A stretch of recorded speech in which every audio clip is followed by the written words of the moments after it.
Nesta edição do Conexão Correio Popular, nós vamos conversar com o delegado Edson Geraldo de Souza, chefe da Polícia Federal em Campinas. Está deixando a cidade de Campinas, mas vai bater um papo, vai conversar conosco sobre o trabalho da Polícia Federal em Campinas e 60 municípios de sua jurisdição.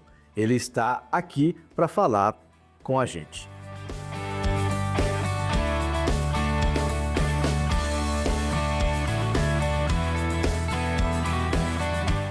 Bom, doutor Edson, obrigado por ter aceitado o nosso convite e vamos discutir aqui hoje, para acompanhamento dos nossos telespectadores, dos nossos seguidores, algumas questões importantes do cenário da segurança pública no país. A gente tem discutido muito isso, mas eu queria começar primeiro pelo lado pessoal. O senhor nasceu onde, doutor? Eu sou de Ribeirão Preto, nascido, eu sempre brinco lá, nascido, criado, vivido, sofrido, né? E se Deus deixar, morrido também, né? Porque ali está toda a minha infância, todos os meus familiares, os amigos, essas coisas maravilhosas que a gente vai construindo durante a vida e que não tem como deixar passar. Então, apesar da carreira ter levado para muito longe, né, para o estado do Amazonas, para o extremo do estado de São Paulo e agora os próximos passos para o sul do país, mas é ali que reside toda a minha história e é ali que eu cresci e pretendo voltar no momento certo, assim, no encerramento da carreira. É uma cidade muito aprazível, né? Os primeiros estudos foram feitos todos lá, doutor? Em Ribeirão Preto eu fiz o colégio que era colado à minha casa, era no fundo da minha casa. Se eu pulasse o muro, caía na escola, né? Não tinha motivo para alegar. Exatamente. Então, assim, foi ali que minhas irmãs estudaram, eu estudei, meus irmãos estudaram depois, um ensino público de altíssima qualidade nos anos 80. Lá nós tínhamos uma formação extraordinária, pronto para qualquer coisa, né? Então, assim, competiria fácil com os melhores colégios particulares do dia de hoje. E eu me formei ali. Depois fiz o colégio técnico, né, o chamado industrial, que meu pai era pedreiro, e eu trabalhava com meu pai como servente pedreiro, e adorava, e adoro até hoje, construções. Então, adoro construção. E ali eu acabei fazendo primeiro desenho de arquitetura, depois técnica de edificações, e já estava me projetando para tentar o curso de arquitetura. Mas na época não havia tantas opções como há hoje. E aí a única opção possível, financeira e tecnicamente viável, considerando que já trabalhava, era o curso noturno de Direito. Então foi aí que houve um desvio dos projetos, né? Mas o projeto era continuar ali na área da construção e sempre que eu posso, eu estou junto a pessoas da construção, adoro, é minha praia mesmo. E na construção a gente aprende muito, né? Sobre projetos, sobre etapas de projetos, sobre modificações do ambiente, e isso foi uma grande lição, uma grande escola para aplicar nos processos de segurança pública, né? Os mesmos princípios da construção dos projetos. Foi essa minha formação básica, né? Minha mãe era diarista, meu pai era pedreiro, quando não tinha serviço de pedreiro, eu trabalhava como caminhoneiro, um homem de pouca instrução formal, mas de uma linguagem e de um estudo, diria, autodidata extraordinário. Então foi isso que também nos levou a gostar de escrever, a gostar de ler, a gostar de estudar. Isso não faltava, às vezes faltava arroz e feijão, mas livro não faltava, né? Então isso foi bem bacana, uma formação bacana, uma grande história. Somos em 7 filhos, né? Eu tenho 6 irmãos e todos maravilhosamente bem criados, bem formados, uma família... Não tem casa, não tem almoço em família, tem festa, né? Então, assim, 7, aí vem mais os agregados, né? Os cunhados, as cunhadas, aí os sobrinhos, então almoço em família é uma festa. E isso são 3 homens e 4 mulheres. E meus pais são vivos até hoje. Que penso. Né? Muito lúcido, meu pai. Então, em Ribeirão. Em Ribeirão. Meu pai tem 83 anos e às vezes eu chego lá e ele está tomando aulas no YouTube de acordeon. E aí eu sento lá, pego o violão e ele fala assim, o violão tá precisando trocar o acordoamento. Eu falei, mas o senhor tá tocando o acordeon ou o senhor tá tocando o violão? Ele fala, os dois. Daí ele senta na frente do YouTube lá e é sensacional. Minha mãe também. Minha mãe abriu um negócio, depois dos 70 anos, ela abriu um brechó. Dona Neide, o brechó dela. Então o bairro todo a conhece, ela vive ali com uma alegria, tá aos 77 anos, completamente lúcida, cheia de projetos, né? Eu não sei se vai bater alguma mega loja ou magazine aí, mas o brechó dela vem com força aí, viu? Sensacional. E isso não tem preço, né, na vida, né? O privilégio de ter os pais, né? Sim, são onde nós temos os valores, né? É onde o homem também evita os erros, né? Porque ele tem a quem dar satisfação.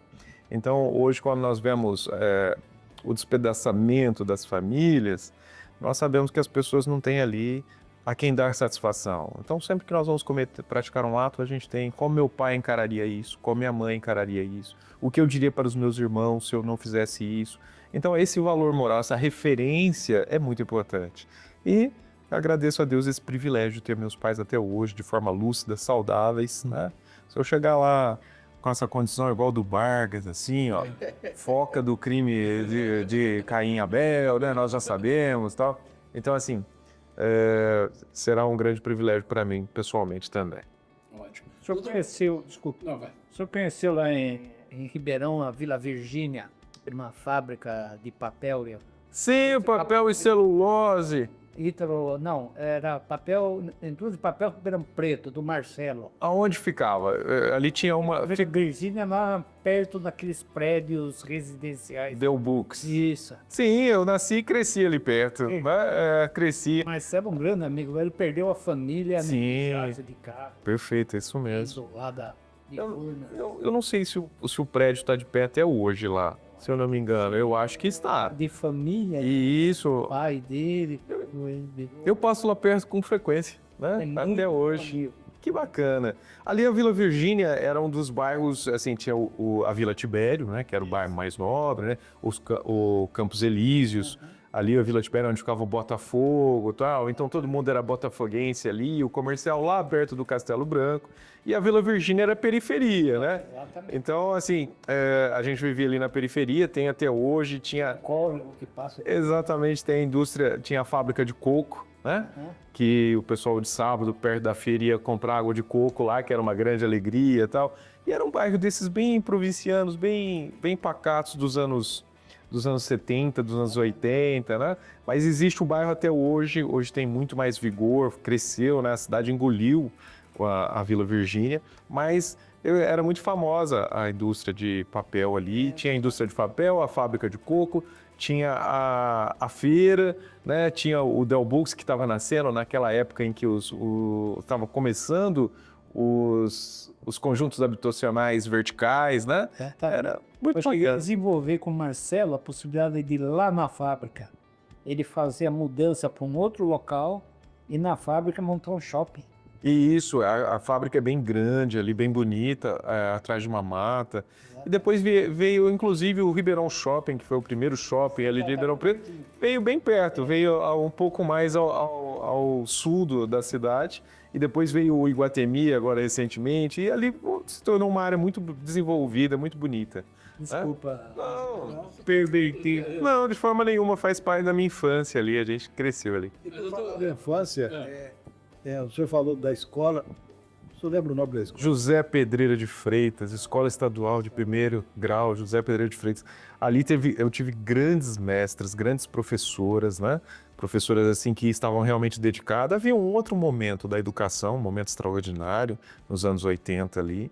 E assim, o ensino era de altíssima qualidade, as provas, tudo.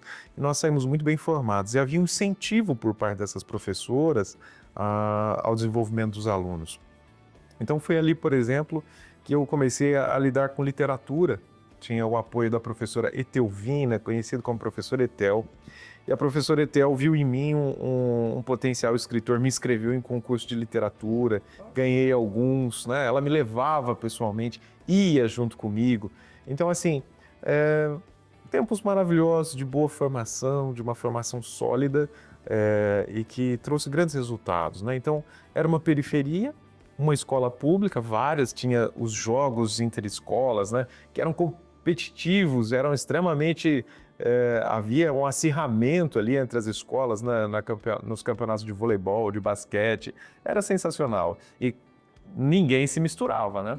Nem namorava alguém da outra escola, né? Que era quase uma traição, né? Ou namorar alguém da outra escola, principalmente se jogasse no outro time, então aí era sensacional, bons tempos.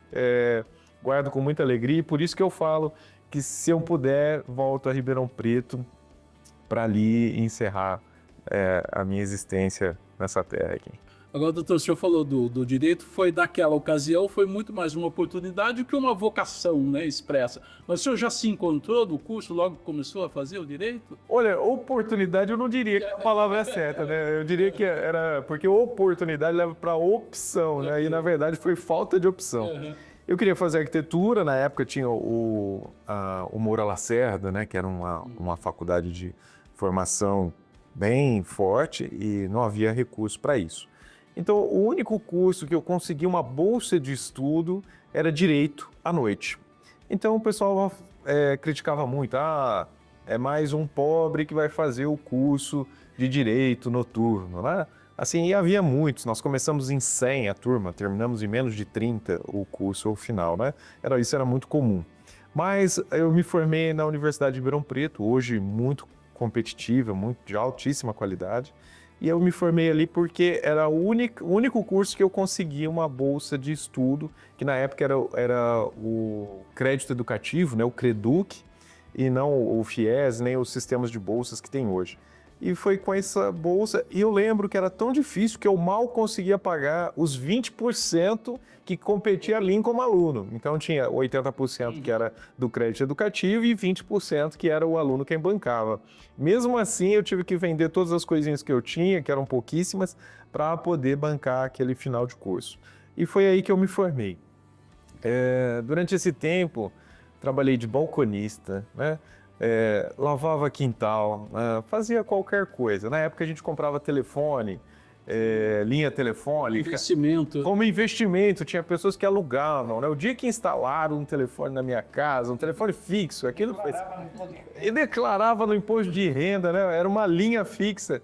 Comprei por consórcio e foi aos 18 anos, normalmente a pessoa hoje compra um carro, ganha um carro, tal, coisas todas assim que hoje que o mercado possibilita, que é a facilidade. Na época, não. Na época, eu fiz 18 anos e comprei para minha família uma linha telefônica. Né? Tinha aquele telefone, eu olhava para ele com orgulho, né? Podia falar com qualquer um nessa época. Nossa, beleza. E aí, para acabar o curso, eu tive que vender a minha linha, né? Então, assim, tudo que tinha foi dado para a formação desse curso. Também tive grandes professores, promotores de justiça, juízes, pessoas da mais alta estirpe, dedicados também ao ensino, e que me permitiram, assim, grandes conhecimentos, advogados também. Para estudar, aí essa parte, quando a gente passa para o concurso, como é que você chegou ao concurso, né? Veja, concurso, as pessoas têm que entender que hoje as oportunidades são muitas, as possibilidades. Na nossa época, se você tivesse muito dinheiro, você comprava um quichute no supermercado. Isso era o máximo, não é? Hoje não, hoje você vai no shopping, você compra tênis por R$50, R$49, compra na internet, tal. Isso não existia. Não existiam essas possibilidades, né? Então, quando eu tinha me formado, não tinha condição de abandonar o empreguinho que eu tinha, que era a minha garantia de renda, para ir advogar, começar do zero, né? Então, não tinha essa condição. Também não tinha uma formação tão capacitada que me permitisse me habilitar ou me aventurar nesse mercado da advocacia sozinho. Nem tinha estrutura, também não tinha ninguém na família que fosse do ramo. Então eu falei assim, eu vou prestar concurso, vou estudar para concurso. Só que naquela época não tinha, eu sou velho, hein? YouTube, Google, não havia isso, não havia material de graça, não havia streaming, não havia nada disso quando nós estamos falando lá dos anos 2000. Nós estamos falando dos 2000. Isso veio em 2004, veio aparecendo, tinha o American Online, o UOL, né? Então tinha muitas coisas diferentes do dia de hoje. Então, na época, quando eu comecei a estudar, eu tinha passado num concurso 4 anos antes, no Tribunal de Justiça. Eu nem sabia que eu tinha passado. Uma servidora do Tribunal de Justiça foi em casa, bateu na minha casa e falou: amanhã é o último dia para você tomar posse. Eu vim aqui porque acho que você não tinha conhecimento. Eu nem acreditei, né, na Mamãe Noel. E é extraordinário, uma pessoa a quem eu devo muito, que eu ia perder essa oportunidade.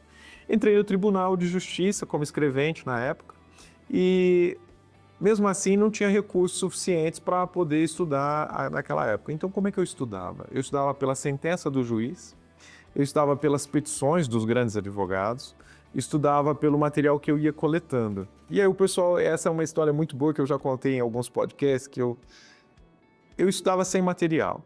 Aí eu tinha uma filha.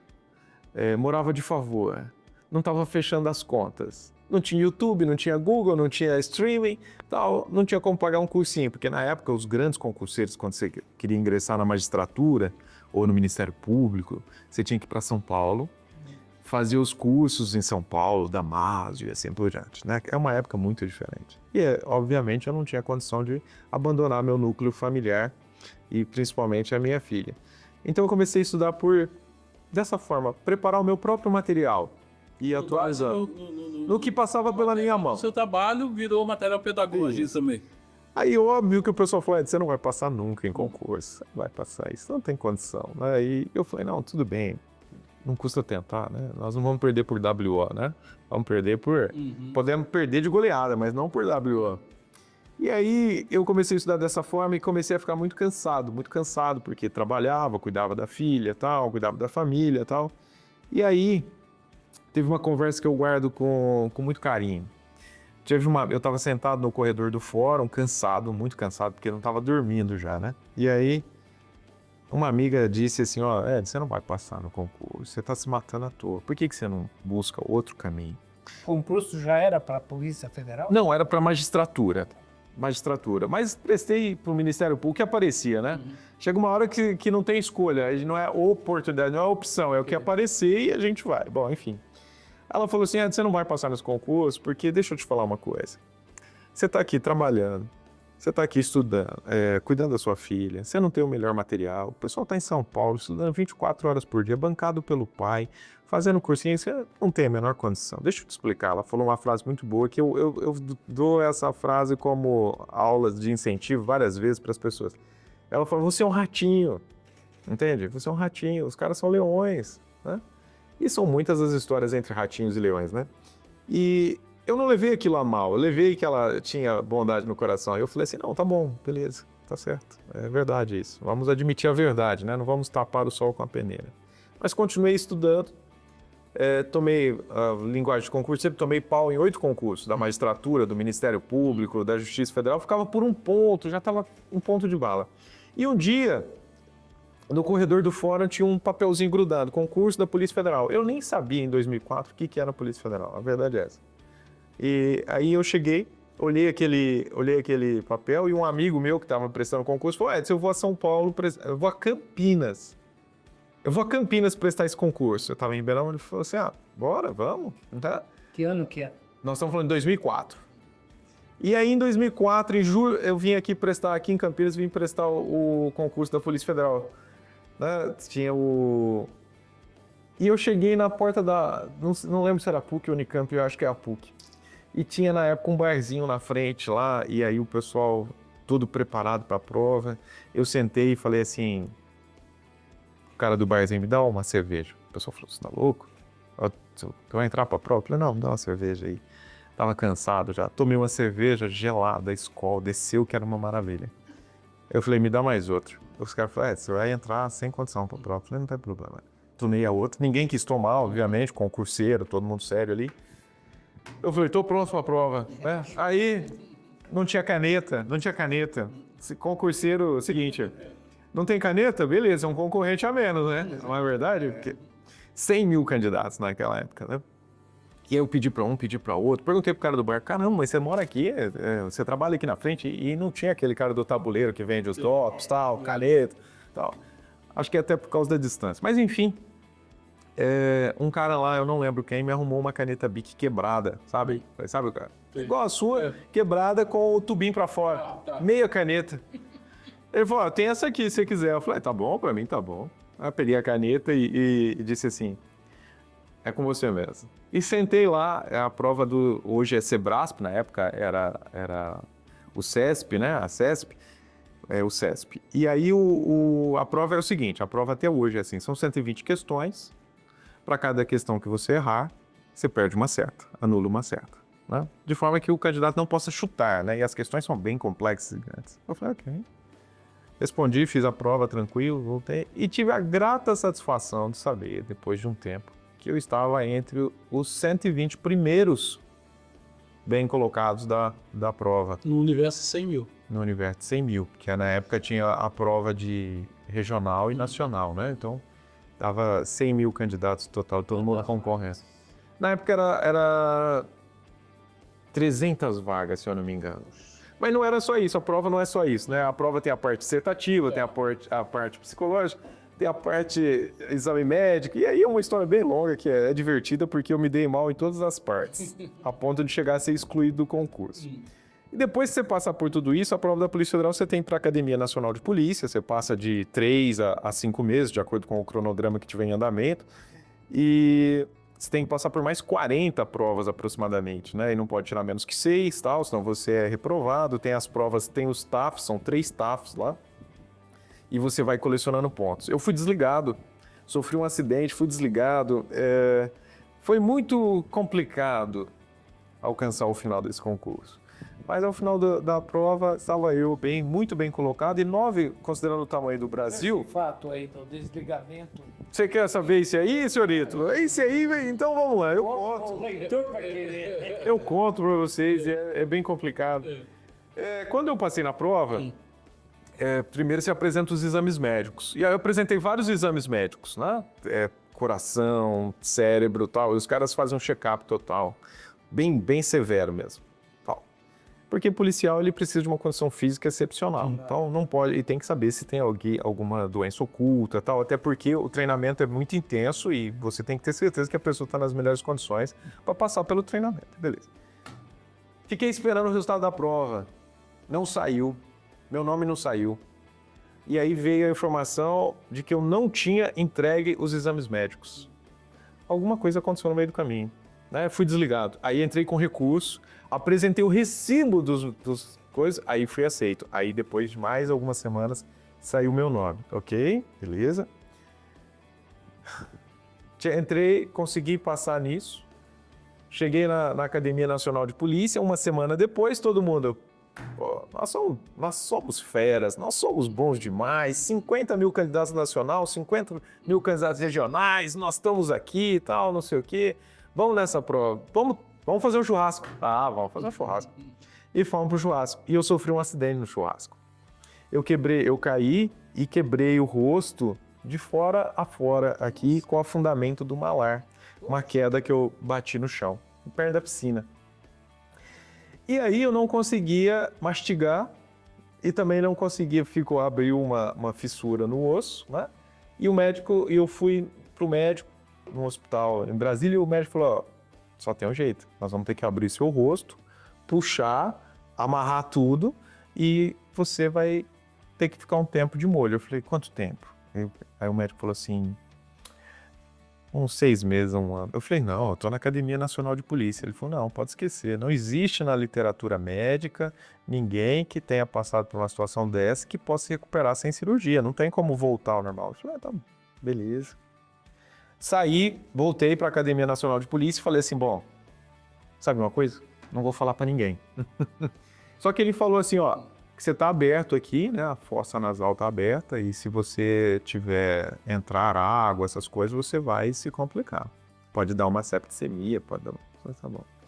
Eis que 2 dias depois, tinha uma aula de sobrevivência aquática, né, em que você tem que entrar dentro, praticamente é um rio caudaloso lá, né, uma piscina, mas todo mundo entrava de roupa e o barco vira e você tem que fazer, você tá com armas, você afunda e tal. Eu falei, caramba, se eu entrar aí, já era meu rosto, né, e eu tava com o rosto roxeado, todo mundo sabia que eu havia tomado uma pancada, mas ninguém sabia o que eu tava. Aí eu cheguei pro professor e falei, não posso entrar. Ele falou, você não pode entrar por quê? Eu falei, eu tô com uma lesão aqui. Ele falou, então você vai pro departamento médico. Eu falei, se eu me mandar pro departamento médico, eles vão me desligar da Polícia Federal. Ele falou assim, infelizmente não há o que fazer, o senhor vai pro departamento médico. Subi pro departamento médico. Expliquei pro médico, falei assim, ó, tô com essa situação, tal. Ele falou, então tá bom, beleza. O senhor tá desligado da Polícia Federal, tal, não sei o quê, tá aqui, o senhor pode pegar seus pertences no alojamento e ir pra casa. Eu falei, não é possível. Cara, eu já passei por tanta coisa na vida, né? Já passei por tanta dificuldade, isso não tá acontecendo, né? Não é verdade isso. E aí eu fui pro meu quarto e fiquei pensando sobre isso, né? E aí eu recebi a notificação que eu tinha 3 dias para apresentar um recurso. Eu falei, que recurso vou apresentar? Né? Eu tenho um raio-x, eu guardo até hoje esse raio-x. O rosto quebrado, eu tenho a tomografia, tá lá, isso eu guardo até hoje para mostrar que realmente o acidente tinha acontecido. E aí, o que você faz? O que você faz? E não sentia dor? Não, porque o osso foi apancado, o osso afundou, né? Sentia quando mastigava, parecia que estava cheio de areia e tal. Eu sou um homem muito espiritualizado, não sou religioso, mas eu acredito muito em Deus, né? E aí eu fiz uma oração aquele dia, assim, para dizer assim, ó, bom Deus, talvez não seja esse meu caminho, né? Não seja para entrar na Polícia Federal. E talvez o senhor esteja me dizendo isso por esse meio de caminho, né? Mas se tiver alguma coisa que eu possa fazer, então ok, beleza. Levantei de manhã, fiz minha mala para ir embora, né? Para pegar o avião. Aí já tinha um amigo me esperando lá. Falei, Edson, vou te levar no aeroporto e tal, sinto muito e tal. O pessoal tava com aquela cara de velório, eu tava sendo desligado da Polícia Federal, tal. Eis que bate na porta uma pessoa que eu nunca... Um cara que eu já tinha visto, mas nunca tinha conversado com ele. Bruno. Ô Edson, tudo bem e tal, não sei o quê. Meu pai quer falar com você. Eu falei assim, quem é seu pai? Ah, meu pai é um servidor aposentado aqui de Brasília e ele quer ter uma conversa com você, ele quer entender seu caso. Eu falei assim, cara, ó, deixa eu falar uma coisa, sofri um acidente, tô com o rosto quebrado, preciso de uma cirurgia, a Academia Nacional de Polícia falou que eu não posso ficar. Ele falou, não, mas meu pai queria só falar uma coisa com você. Eu falei, tá bom, se der tempo, meu voo sai meio-dia e tal. Não, ele falou, não, tá tudo bem, vamos lá. E aí eu fui até a casa do pai do Bruno, que já morreu, o pai do Bruno, e o Bruno falou assim no caminho pra mim, falou assim, ó, meu pai sabe que você tá sozinho aqui, sabe das suas dificuldades e tal, e ele disse o seguinte, que se eu tivesse num lugar sozinho, ele queria que alguém me cuidasse. Como você tá aqui, ele quer te cuidar. Eu falei, beleza, o que seu pai faz? Ele falou, não importa. E aí eu cheguei lá, o pai dele era um servidor aposentado, né, do Serviço Público Federal, e que falou que queria me apresentar para um bucomaxilofacial. E aí eu nem sabia o que era bucomaxilofacial, até outro dia nem sabia falar isso. E ele me levou nesse bucomaxilofacial e é um prédio, foi ele, o pai, a mãe, a irmã, o cunhado, foi a família inteira comigo. Fomos em dois carros. Chegamos lá, subimos no topo de um prédio, o chão de mármore e tal, né, um chão... Aí entrei no consultório do cara, o cara conversou comigo, ele falou, deixa eu ver os exames. E a família ficou lá fora. Ele analisou, tal, não sei o que, tal. O senhor pode sentar aí? Sentei na cadeira, ele me examinou, tal. Voltou para a cadeira e começou a escrever um documento. Ele falou, veja, Edson, na literatura médica, seu caso precisa de uma cirurgia, mas o deslocamento foi de tal monta que não compensa fazer uma cirurgia. O que você precisa é só tomar uns cuidados. Vou te dar um atestado que você pode ficar, que você pode continuar na academia. Eu tenho esse atestado até hoje. Aí eu saí da sala e eles estavam lá como se fosse final de Copa, né? Essa família que não me conhecia. E aí eles perguntaram, e aí Edson, o que ele falou? Ele falou assim, que eu posso ficar. Rapaz, essas pessoas me abraçaram, me beijaram. Fizeram uma festa extraordinária, como se eu fosse da família. Bonita a história. Isso. E aí eu peguei aquele papel e fui para a Academia Nacional de Polícia, né? Já esquece o avião, vamos para a Academia Nacional de Polícia, e eu apresentei um recurso, e aí 3 dias depois estava eu, assim como os senhores aqui, tinha uma junta médica, falou, bom, Edson, nós estamos aqui para te desligar, porque nós entendemos que não há o que ser feito no seu caso, a menos que você nos apresente um milagre. Eu falei, eu tenho um milagre. E aí eu tirei do bolso o envelope e falei assim, olha, o senhor conhece o doutor fulano de tal? Aí o médico, presidente da banca, disse o seguinte, sim, conheço. É meu professor de é meu orientador de doutorado, um dos maiores nomes do bucomaxilofacial do país. Eu falei, e ele falou que eu posso ficar. Me dei o documento para ele. E aí ele olhou o documento, ele leu bem incrédulo, tal, não sei o que, ele passou para outro médico, aí para outro médico, tal. Eles leram, ele falou assim, ele pegou a minha pasta, pegou o documento, pôs para dentro, fechou, ele falou, volte para aula. E eu voltei para a Polícia Federal depois de ter sido desligado. Foi pro Rio? E foi pro... Fui. Fiz todos os exercícios, acabei a academia e entrei na Academia Nacional de Polícia. Entrei na Polícia Federal depois de alguns meses. Então, assim, nesse meio tempo eu já tinha sido impedido de fazer uma prova. A segunda questão é que eu não sabia nadar e precisava nadar, que eu tive que aprender a nadar e fiquei doente no meio do caminho. Então, assim, entrar na Polícia Federal foi assim, ou Deus estava avisando, falei, Edson, esse aí não é o seu caminho. E eu teimei demais, ou ele só queria testar para saber se eu queria realmente entrar na Polícia Federal. Eu acho que é a segunda opção, porque eu me encontrei muito, eu sempre brinco com o pessoal, rapaz, Se não tivesse boleto para pagar, eu trabalhava de graça na Polícia Federal, mas eu tenho boleto para pagar, né? Então, assim, para entrar na Polícia Federal foi uma história muito de superação, né? Do menino que não tinha recursos aos enfrentamentos de um homem com família que não tinha como competir de forma de igual para igual. Mas eu estou aqui hoje conversando com os senhores porque passei nessa Polícia Federal. Respondi inquérito. Era demitido quando?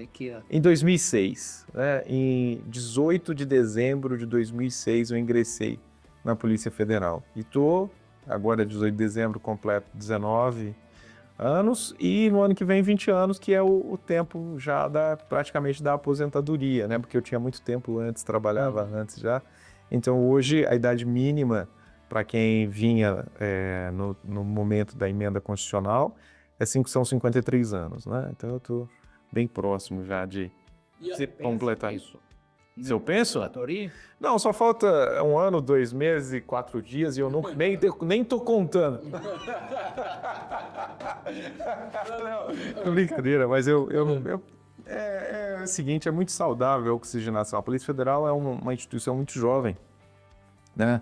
E é importante que seja jovem, que permaneçam os jovens ocupando esses cargos, com pessoas com gás, porque é realmente uma tarefa muito difícil. Então, está aqui o Correio Popular, que nos últimos 6 anos e meio registrou todo esse trabalho feito em Campinas. Então, é um momento de oxigenação. Né? Agora, doutor, a sua primeira designação foi para onde e como é que foi seu périplo até chegar a Campinas? Eu fui designado para Presidente Prudente. Isso porque eu estava muito bem. A gente brincava que você tem 40 provas e as provas vão somando pontuações. Né? E cada 0,1 significava alguns centímetros a mais no mapa. Tinha um mapa do tamanho dessa parede, tem um mapa do Brasil na academia. E a gente saía das provas, falei, fiz 9,8, o outro fiz 9,6. Aí a gente já punha 2 centímetros a mais, né? Se tirasse 6, 1 ponto de diferença, não 1,0, mas 1 ponto, a gente já metia o palmo, né? Então eu falei assim, você já está perto do IAPOC. Mas eu tive a grata satisfação de ir bem, e aí a minha primeira lotação foi Presidente Prudente. Né? Ficou quanto tempo? 9 meses apenas. Por quê? Porque o concurso estava abrindo vagas com uma certa... Em 2004 houve uma grande renovação da Polícia Federal, então eu cheguei em 2006 e havia toda uma... alunos chegando o tempo todo, então abria-se vagas o tempo todo. Então eu tive a grata satisfação de voltar para Ribeirão Preto 9 meses depois de ter ingressado na Polícia Federal, eu já estava em casa. Considerando o tamanho do Brasil, isso era quase um milagre, né? Podemos pôr assim. Fiquei alguns anos em Ribeirão Preto e aí eu comecei a receber convites para ser chefe de algumas unidades. E eu não estava muito interessado, porque eu estava tão apaixonado pela investigação, pelo inquérito policial, que é apaixonante, não é? O jornalismo e a atividade policial. E quando você passa a ser chefe, você passa a ser um administrador. É diferente, você fica a uma certa distância da investigação. E eu não quis. Recusei vários convites e aí o pessoal começou a falar assim, mas você nunca vai ser chefe se você não sair de Ribeirão Preto. Eu falei, então, acho que eu não vou ser chefe. Até ser convidado para ser chefe de Ribeirão Preto. E aí eu fiquei praticamente 3 anos como chefe de Ribeirão Preto. Estava feliz da vida, estava na cidade onde tinha nascido, criado, estava com todos os amigos, estava chefe da Polícia Federal. E aí veio o convite para Campinas. Aí eu fiquei muito bravo, eu falei, não é possível, eu estou em casa, me deixem aqui. Não, você tem uma tarefa para realizar. E eu cheguei em Campinas em 2019, de costa, bravo pra caramba, irritado com todo mundo, e já avisava, vim para ficar só 1 ano, e aí a Polícia Federal falou que eu posso voltar para casa. E estou aqui há 6 anos e meio, né? Estou aqui hoje, foi uma grande lição de vida, foi um grande crescimento. Cumpri missões na Amazônia, né? Participei de expulsão de estrangeiros na África do Sul, né? Na Bolívia. Foi uma boa história até a data de hoje. É muito curto, 20 anos, os senhores bem sabem, 20 anos é um piscar de olhos, né? Nesses 20 anos, conduzi operações de corrupção contra policiais militares, civis, federais.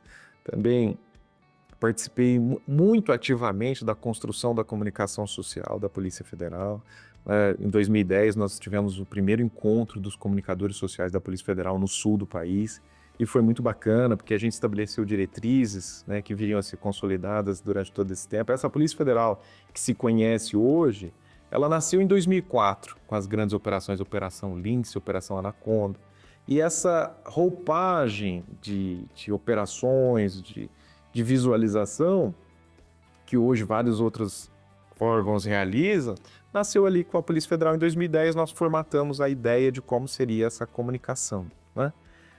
Um pouco antes ali, no ano de 2000 em diante, o Malman, que é um delegado, José Malman, foi quem desenhou essa comunicação dos uniformes, das viaturas da Polícia Federal, tal, baseada, segundo ele, tá num podcast disponível no Spotify aí, baseado no carro John Player Special do Ayrton Senna, né, preto e dourado, e é esse a razão da Polícia Federal, segundo ele, que foi responsável por isso. Então, tive uma grande contribuição, ao mesmo tempo que tive o grande privilégio de trabalhar nessa instituição nesses praticamente 20 Qual é o anos. seu caso mais rumoroso que você leva consigo? Há três casos, né, um dos quais já é um romance hoje, que é o Arco de Fogo, que eu trabalhei na Amazônia, num dos períodos de menor desmatamento da história da Amazônia.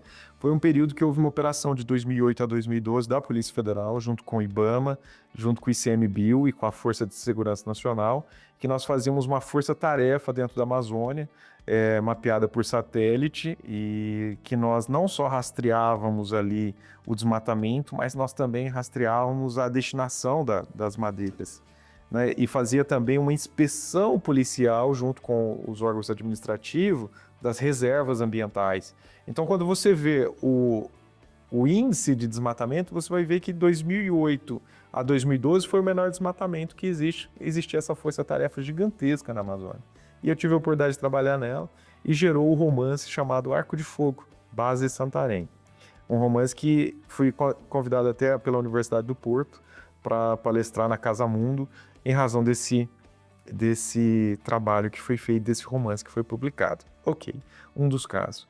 Outro caso é um caso que já é objeto de início de romance, ainda não tive tempo de acabar, Campinas não deixou, né?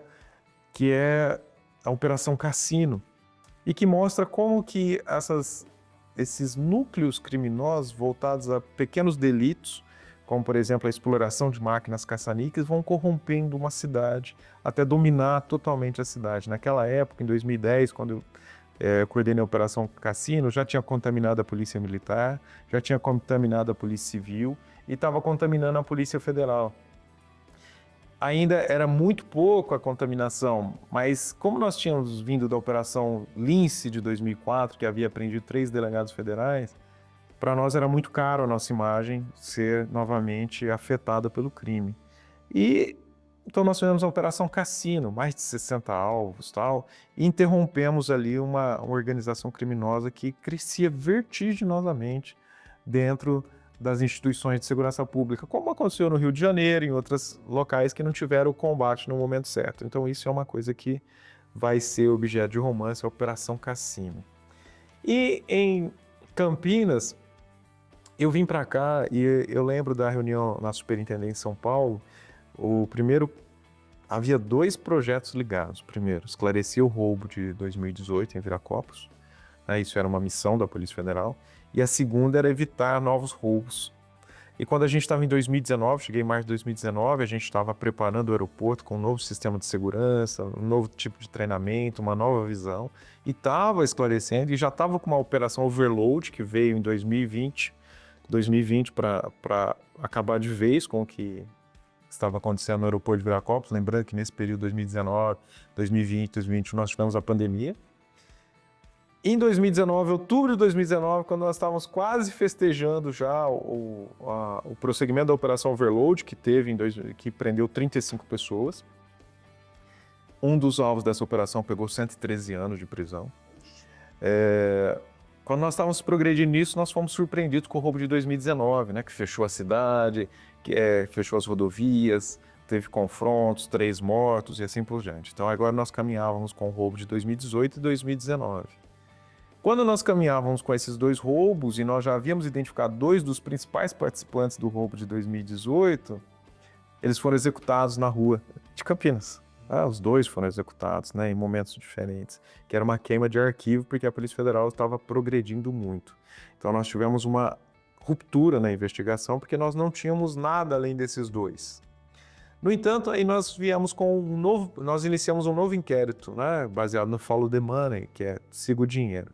E a gente começou a seguir porque nós tínhamos aí 16 milhões de reais andando por aí de alguma forma. E aí nós chegamos a uma empresa de água, né, que tinha movimentado 10 milhões, e aí houve a prisão do pai e um filho aqui. Eu não vou me recordar o ano, porque a gente fez centenas de operações aí, se eu não me engano, né?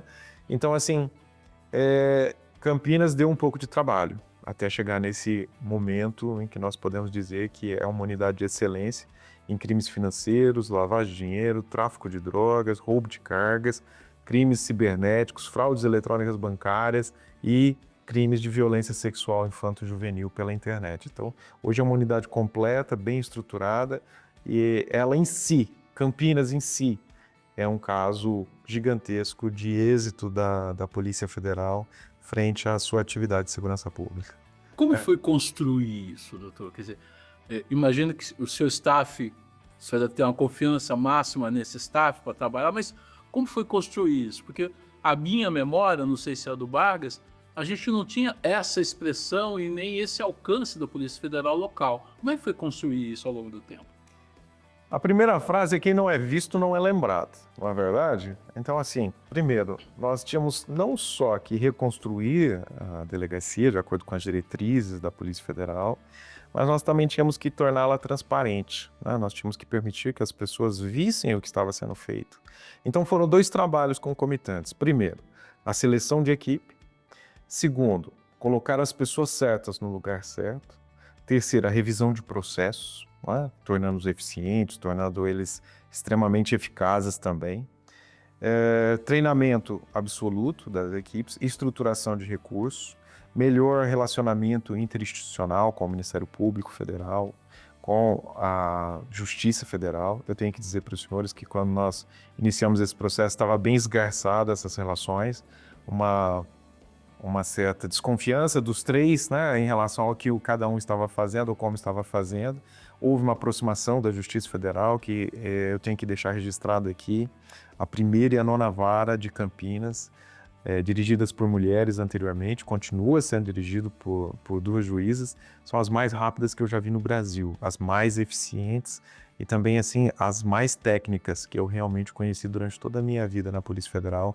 É a primeira que hoje está sob o comando da doutora Valdirene, como juíza federal titular, Valdirene Ribeiro de Souza Falcão, e na 1ª vara a doutora Raquel, que é realmente espetacular. Não porque elas defiram o que nós pedimos, mas porque elas decidem com velocidade, com celeridade, que é o que o Judiciário deve fazer.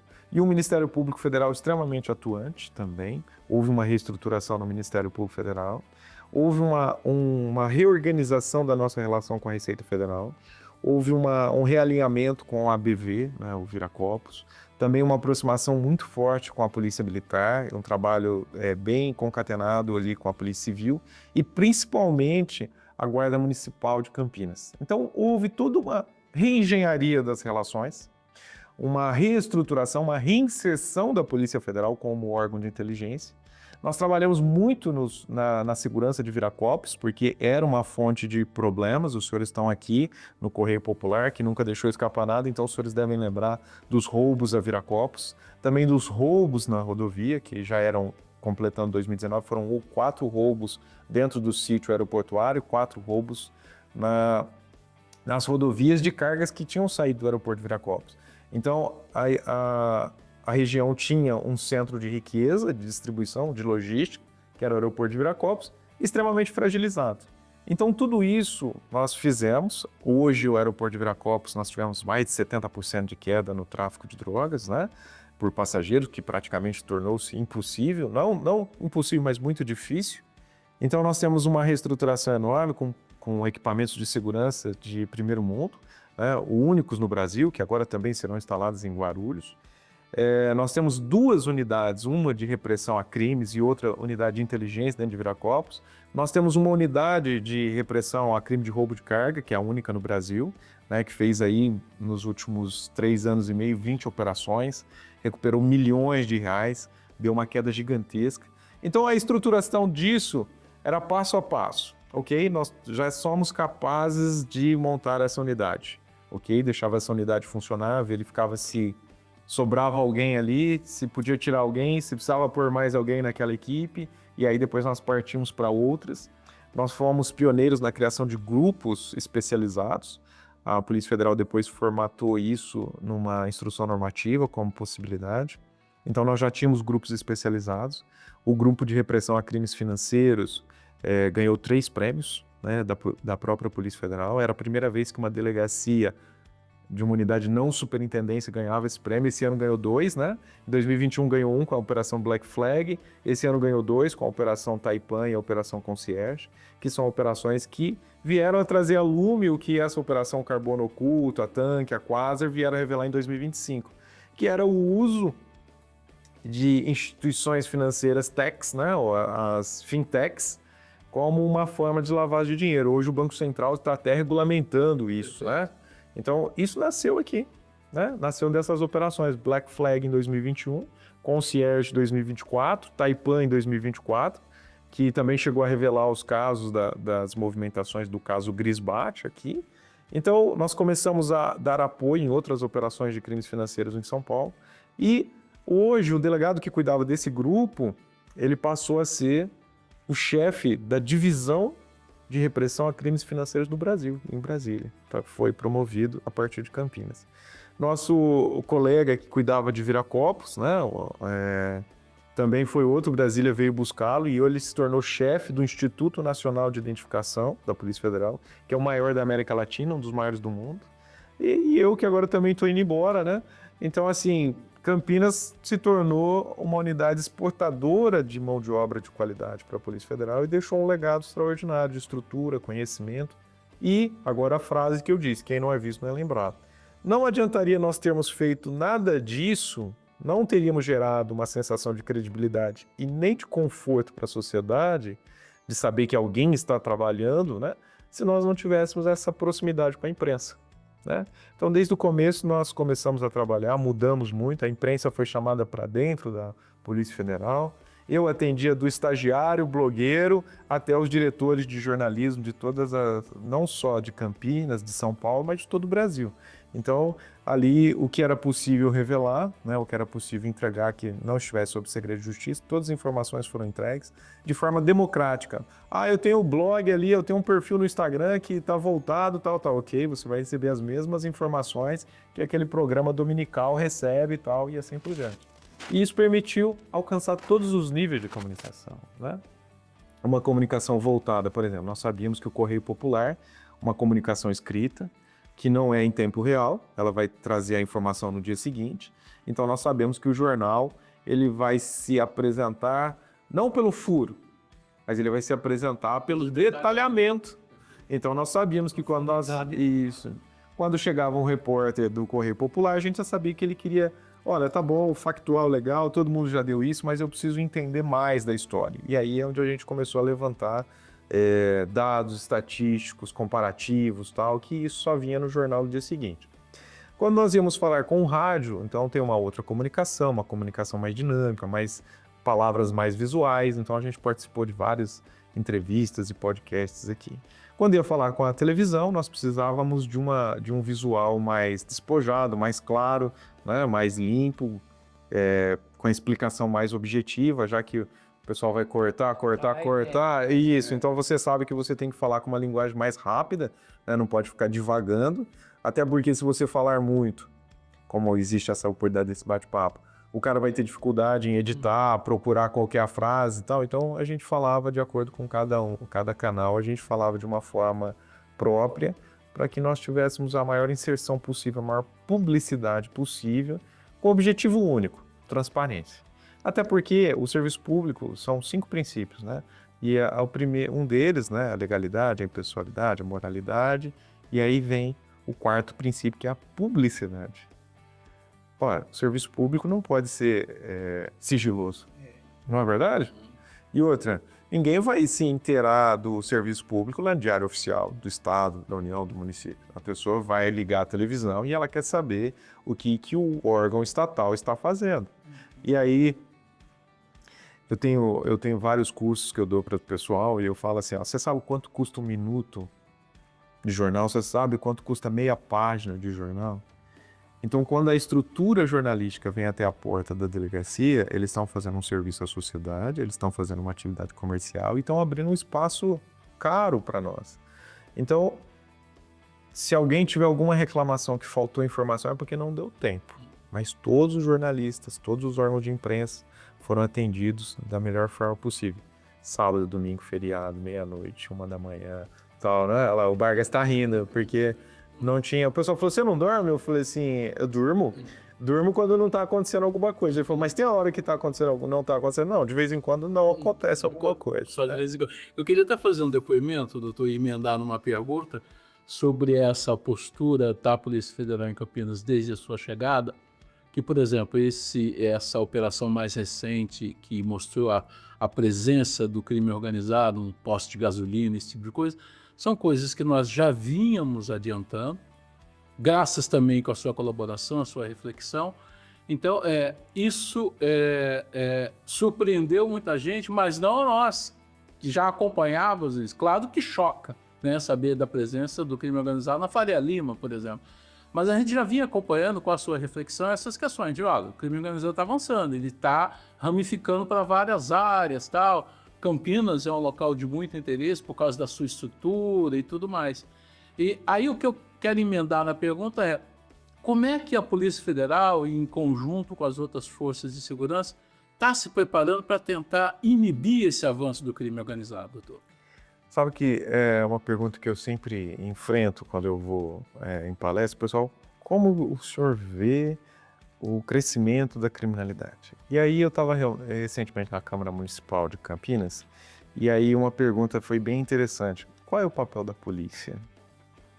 Veja, quando você vê o crime organizado infiltrado na economia formal, só tem um jeito do crime organizado inserir e nós podemos refletir sobre qual é o papel da polícia.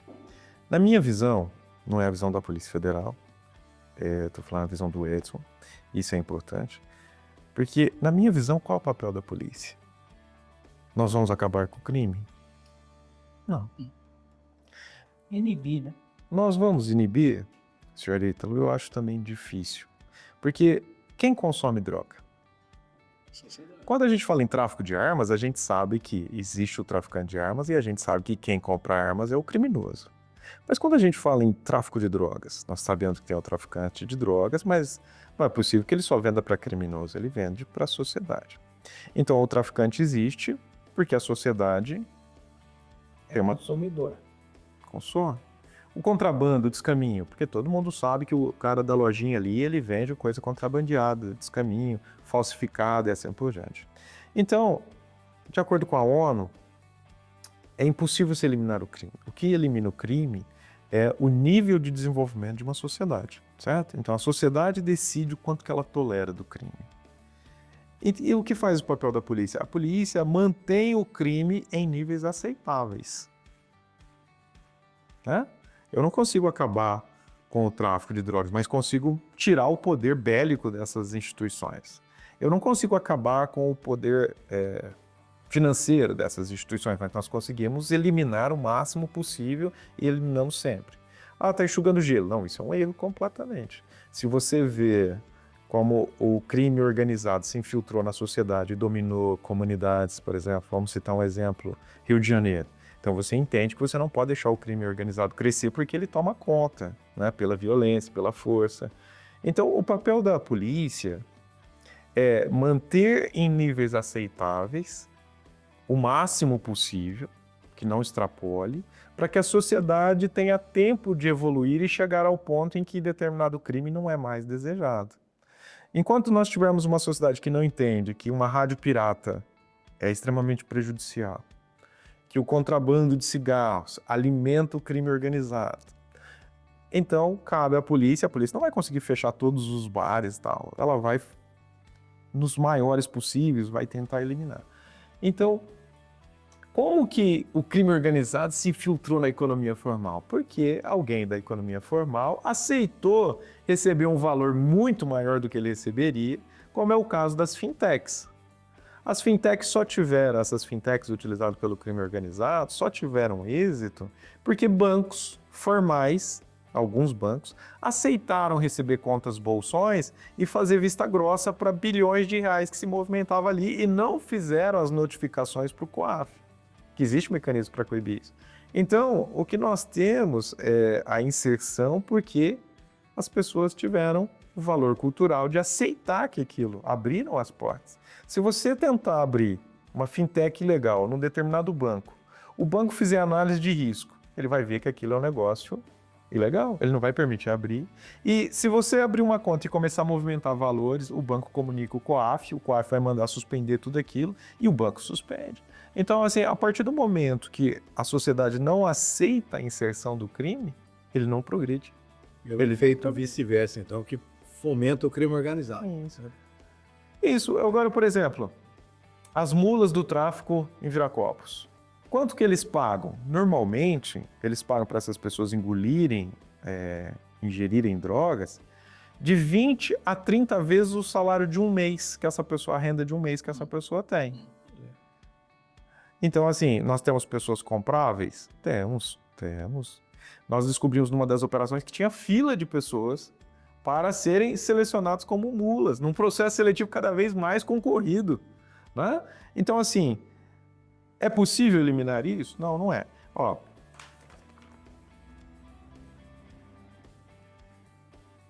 deixa eu ver aqui.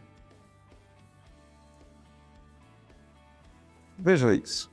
Quando a gente abre o jornal, e aqui, nós temos aqui, ó, mulher é atacada pelo namorado. Nós, da polícia, não temos como eliminar esse tipo de crime, que é um crime cultural, é um crime contra a violência, é uma violência familiar, uma violência contra a mulher. A polícia vai resolver isso? Nossa, a violência contra a mulher está crescendo. Não, veja. Nós não temos, isso aqui é cultural, nós temos que partir da educação. Então, como nós devemos ver o crime em uma sociedade? Como um fenômeno que faz parte da sociedade. A polícia será eficiente para eliminar aqueles não desejados. A sociedade não deseja esse, não deseja aquele, não deseja. A polícia vai ser o mais eficiente possível para eliminar isso, certo? Mas nós devemos entender até que ponto a fenomenologia da criminalidade está inserida numa determinada cultura ou não de uma sociedade, né? Para saber exatamente a que ponto, ou quais os remédios, ou quais as estratégias. A sociedade não aceita o tráfico de armas, ok? Vamos lutar contra isso, não é? Vamos proteger as fronteiras. Aí até nós tivemos um caso recente de fabricação de armas, que pode ser até resultado do fortalecimento da fiscalização. Tem que resolver internamente. Isso, não dá para trazer de fora, muito longe, vamos fabricar aqui mesmo. E aí cabe à polícia fiscalizar isso. E falando em personagens, o PCC, uma facção criminosa que cresceu demais e que abraça o Brasil hoje, junto com o Comando Vermelho. O PCC até então era de um combate da Polícia Civil, da Polícia Militar, e caiu no colo da Polícia Federal. Como a Polícia Federal, o senhor já está explicando isso, mas como a Polícia Federal está enfrentando essa facção criminosa? Não só essa, o crime organizado, em geral, a Polícia Federal tem a estratégia da descapitalização. Não adianta você ficar combatendo só o crime de rua, né? Existe toda uma estrutura da segurança pública para fazer isso e é muito, muito efetiva. Mas nós trabalhamos em dois aspectos. Os crimes financeiros, que é onde essas organizações têm o seu poder maior, né? Na movimentação, no poder aquisitivo. E o outro aspecto é a lavagem de dinheiro. Por que o tráfico, o crime gera tanto dinheiro? É simples, o lucro é absurdo, não se paga tributos, há uma ilicitude em toda a cadeia de produção, e aí eles precisam lavar o dinheiro, esconder o dinheiro. Como que um traficante vai manter a fachada dentro da sociedade, vai comprar um carro, vai comprar uma casa, como que vai justificar isso num banco e tal? Então precisa das empresas de fachada. Então o que a Polícia Federal faz hoje, principalmente, é a descapitalização. Então na Operação Black Flag nós tivemos uma movimentação de 2,5 bilhões, na Operação Concierge 7,5 bilhões, na Taipan 6,5 bilhões. Então você observa que aí está o ponto fraco das organizações criminosas, independente de quais sejam, essa, aquela ou outra. E também nos criptoativos, né? Que isso facilita bastante a ocultação ou movimentação. O que era feito antes dessa tecnologia, tinha o dólar cabo, o euro cabo, que era uma movimentação pelos antigos doleiros, né? Todo mundo conhece no tempo de inflação como as pessoas tentavam se proteger com os doleiros. E os doleiros continuaram prestando serviços para organizações de todos os níveis. Hoje temos essas instituições financeiras que precisam ser regulamentadas, mas que é por onde a Polícia Federal busca. Apreende droga. Sim, essas apreensões, elas são... nós tivemos 2 apreensões feitas por Santa Catarina, junto com a Marinha Francesa, uma de 6 toneladas de cocaína e outra de quase 10 toneladas de cocaína. Isso são aproximadamente quase 20 bilhões de reais em mercadoria sendo apreendida. Então, assim, também há um desfalque na perda de mercadorias. Então, tem que continuar atacando por todas as frentes, tem que continuar realizando esse trabalho. É um trabalho incansável, é um trabalho cada vez mais tecnológico e o que eu poderia dizer é que Campinas demonstrou aqui na região como é eficiente quando você tem uma unidade de segurança pública trabalhando com inteligência e articulada com todos os outros órgãos que compõem não só a segurança pública, mas também o Poder Judiciário, né? Doutor, tem uma proposta em andamento, que é a PEC da Segurança, que partiu do Ministério da Justiça. O senhor acredita que isso possa trazer mais ferramentas, mais mecanismos que nos tornem mais aptos a seguir nesse combate? Eu tenho que ser muito honesto aqui, como nós estamos nessa conversa muito franca, eu não conheço a PEC, eu não conheço esse pacote, né, nem essa PEC e tal, para dizer aqui quais seriam os benefícios ou quais seriam os riscos, então eu não a conheço para poder dizer. Mas entendo, por exemplo, a Lei 12.830 e a Lei 12.850, foram leis que trouxeram a questão do crime organizado, a questão de como poderia ser utilizado. Depois veio a lei da infiltração.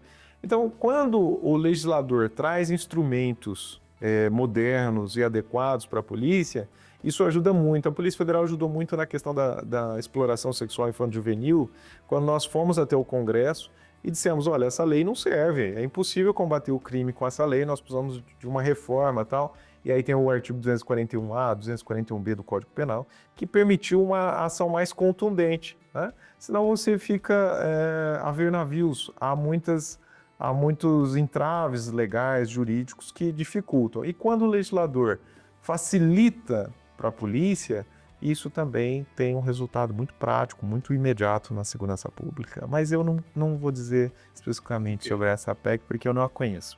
E a corrupção na polícia, de um modo geral? Por exemplo, em Campinas, nós tivemos uma apreensão pela Polícia Civil de 500 quilos de cocaína. Levaram lá para o EML, lá, foram assaltados lá dentro. O que nós devemos fazer é o seguinte, o que eu vou falar sobre a Polícia Federal. Nós mantemos um serviço de inteligência e contra-inteligência, né? Não existe nada em que você possa colocar um ser humano e dizer que esse é imune a qualquer tipo de desvio de comportamento. A Polícia Federal sempre foi conhecida como um dos órgãos que mais punia, que mais fiscalizava. Então, recentemente, numa operação de mineração, nós tivemos um delegado federal preso. É um serviço de inteligência que atua permanentemente. Então, nós mantemos uma vigilância dentro da instituição de inteligência e contra-inteligência. Não há tolerância ao desvio de conduta, né? E isso permite com que nós trabalhemos assim. Vocês vão perguntar, como é que você faz tanta operação sem vazamento? Como é que as informações não vazam? Então, há um controle de informação. Quem recebeu aquele pacote de informações, como aquele pacote de informação foi utilizado ou disseminado, ou como houve um desvio de informação dentro daquele pacote. Então, há uma vigilância muito forte na Polícia Federal, né? Uma corregedoria atuante, sempre verificando a conduta permanente, correições permanentes. Isso nos permite ter uma instituição rígida. É importante que todas as instituições façam isso, né? É a respeitabilidade da população. Isso é muito importante também, até dos criminosos. Às vezes a gente chega e fala, Polícia Federal. Aí teve um caso muito engraçado que eu prendi um traficante e aí eu falei, Polícia Federal. Cheguei no apartamento dele, ele falou assim, Polícia Federal? Eu falei, é. Ele falou assim, eu tô sendo preso pela Polícia Federal? Eu falei, sim. Ele falou, rapaz! Eu senti até um orgulho. Vou ter que ser. Mudei de escala. Então, assim, é brincadeira, mas a Polícia Civil é uma grande parceira, nós temos grande trabalho, a Polícia Militar, então nem se fala, e as guardas municipais muito atuantes também. A região de Campinas tem uma estrutura privilegiada, as instituições aqui conversam umas com as outras, trabalham em conjunto, não há uma disputa de exposição, não há isso. Há também um trabalho muito forte feito com o Ministério Público e com a Justiça, todos muito discretos, low profile. Nós fazemos a divulgação necessária, sem exposição de presos, sem exposição de nomes, sem exposição de documentos, de privacidade, só o objetivo de que todos sejam informados. Então, nós nos reunimos periodicamente aqui, o comando da Polícia Militar, o comando da Polícia Civil, o comando das guardas municipais da região. Há um incentivo pelo Centro de Integração, né, que há aqui em Campinas. Então, eu diria, sobre todas essas coisas, diria que Campinas é muito privilegiada, né, nesse aspecto. Viu? Agora, doutor, o senhor está nos deixando depois de 6 anos, né? Então, eu queria que o senhor dissesse para onde o senhor vai e como é que deve ser essa transição, né? O senhor deixa um legado importante, como é que é essa transição e como é que o senhor vê em perspectiva aí a Polícia Federal de Campinas depois da sua saída? Eu nem cheguei aonde eu estou indo e nem sou mais chefe de onde eu estou, né? Então ninguém me obedece aqui e lá onde eu vou ninguém sabe que eu estou chegando. Então assim, eu fiquei no meio do caminho. Mas é brincadeira, 6 anos e meio de Campinas, né? Foi uma equipe nota 1000, essa equipe fica. Essa equipe inclusive é a que vai assumir a delegacia, né? E vai dar continuidade ao projeto qual ela mesma fez. Essa equipe mesmo fez o projeto, essa equipe mesmo projetou, eu tive apenas o privilégio de ser o gerente de projetos desse projeto. Então, são pessoas da mais alta capacidade técnica, muito competentes, são pessoas jovens, dispostas a bater recordes, a manter a unidade como está. Então, o que eu posso falar para a comunidade geral da região metropolitana de Campinas, atendida pela Delegacia de Campinas, é que é a melhor equipe possível, está chegando novas pessoas de outras unidades aí para complementar o time, e será um bom trabalho, né? O importante é que nós deixamos o legado. A gente fala que é uma corrida de bastão, né? De revezamento. Então, não é ganhar 100 metros, mas é fazer com que o parceiro ele possa estar na melhor condição possível ao assumir a sua vez. Então, Campinas é isso. Campinas, hoje a equipe que está aí ficará, será quem assumirá, e ainda assim está vindo reforços de outras unidades aqui. A delegacia, só cortando, a delegacia da Polícia Federal em Campinas atende quantas? 60 cidades. Né? Ela atende ali de São João da Boa Vista até Cajamar. Né? Então, aí nós temos a unidade de Piracicaba e a de Sorocaba, né? São outras unidades com suas respectivas. Mais embaixo nós temos São Paulo, capital. Então, a região de Campinas são 60 cidades, aproximadamente 4 milhões e meio de habitantes, né? Nós temos a delegacia, nós temos 2 postos de emissão de passaporte, um no Parque Dom Pedro, outro no Parque das Bandeiras. Nós temos uma unidade de atendimento a estrangeiros em Viracopos, temos 3 unidades de investigação distribuídas na cidade, tem o laboratório de química forense, mais o controle migratório. Então, é uma unidade que tem atendido aí a sociedade de forma extraordinária com as suas posições geográficas, mas atende 60 cidades. Estou indo para um outro estado, né? Há uma expectativa, né? Tem que ser tudo publicado, tem um processo longo, pode não se concretizar, mas nesse momento a expectativa é que seja para Santa Catarina. Né? Então há um outro processo ali, há uma outra realidade geográfica, há um novo posicionamento, então tem que mudar todas as estratégias para atuar nesse novo lugar. Também Por convite ou por escolha? Por indicação, né? A própria direção-geral, de acordo com o perfil de cada policial e da necessidade, vai colocando, reposicionando o seu pessoal, né? Então, o momento do Estado condiz com o perfil de atuação que eu tenho em Campinas, então eu fui convidado, né? Mas já tinha chegado o momento já de deixar Campinas, então Campinas, até porque a equipe é muito amadurecida, muito competente, então a equipe está ficando aí para fazer todo o trabalho. E se não tiver algum acesso da imprensa, aí vocês liguem lá, tá? Porque uma das estruturas que nós preparamos é a estrutura de comunicação social. Terra de fronteira, né? Hã? É terra de fronteira. Isso, tem a fronteira marítima e terrestre, né? De um lado nós temos a Argentina, do outro lado nós temos o Oceano Atlântico, ao mesmo tempo nós temos as divisas do estado do Rio Grande do Sul e Paraná. Temos portos, aeroportos, né? Temos as unidades do interior e ali o que nós também atuamos da mesma forma quanto ao crime organizado é a descapitalização e a follow the money, né? Para identificar quem são as pessoas que estão favorecendo o sistema. Então há um trabalho para ser feito ali, mas ainda é uma expectativa. Isso aí a gente diz que só quando publica no Diário Oficial, né? E tem um longo processo pela frente aí. O Hermógenes Leitão ainda está nativa? Tá, ele trabalha em Guarulhos, né? É um delegado aqui que era aqui de Campinas, né? Ele morava no meu Isso, exato. O Hermógenes está trabalhando na equipe de Guarulhos hoje, tá? Tem uma equipe muito boa, Guarulhos está sendo reformulado também, né, para que haja mais efetividade. Vocês viram aí a questão das malas das brasileiras que foram trocadas e tal. A Polícia Federal atuou firmemente, vem atuando já num ponto de inflexão para o sentido positivo, né, de voltar a evitar que esse tipo de coisa ocorra novamente. Doutor, como é que é lidar com o drama humano, pelo menos o que a gente vê até nos programas de televisão, por exemplo, no caso das bulas? Muitas vezes é o cara que está desesperado e que aceitou aquela demanda para poder ver se ganha algum dinheiro. Falar que tem fila. Que para ganhar aquele dinheiro e tal, e às vezes nem mede as consequências, porque uma cápsula daquela que romper no intestino dela vai causar morte imediata. Como é que é lidar com isso, doutor? Normalmente são pessoas muito jovens, né, pessoas aventureiras, né, assim, as cápsulas são muito bem feitas, né? Nós tivemos o caso de uma morte apenas de uma venezuelana. E por que porque a proteção do investimento do traficante são dois, né?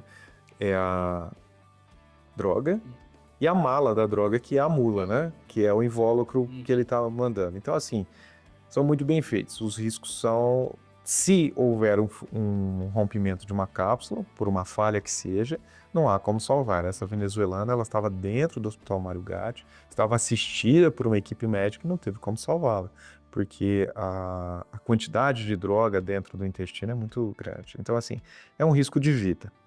Segundo, o que nós percebemos que são pessoas em situação financeira ou econômica desfavorável.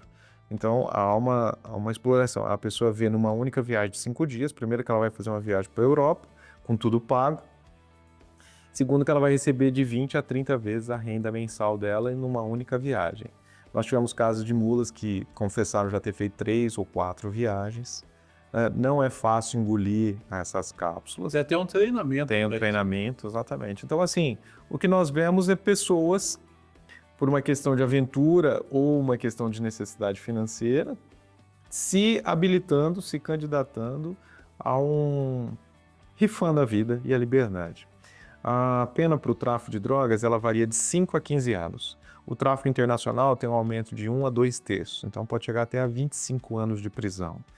Então veja, além do risco de vida, a pessoa ainda Estragando a vida. está candidatando-se a perder 1/3 da sua vida presa, não é verdade? Então, assim, eu sempre pergunto a eles, mas por que não? Estava precisando de dinheiro, isso, aquilo, mas são jovens, nós divulgamos a idade deles, a média de idade entre o mais velho e o mais novo, a média ali, dá 25, 26 anos. Eles permanecem alguns dias no país ou bate e volta? Eles permanecem de 4 a 5 dias, né? É muito evidente. Isso, exatamente. E aí tem as despesas, né? Tem as despesas, mais o pagamento da viagem, mais a compra da passagem. Então, para o tráfico de drogas, há um custo operacional muito alto. Eles não querem perder na operação, não sei se foi na Operação Tramesa ou Via Corporis. É que a gente fez tanta operação, esse ano a gente já bateu em mais de 40 operações. Mas uma dessas operações, nós fizemos só esse ano 10 operações para atingir pessoas dessas organizações criminosas voltadas ao tráfico por mulas ingeridas. E uma delas, que foi presa em Londres, era muito competente, era muito hábil na seleção e treinamento dessas pessoas.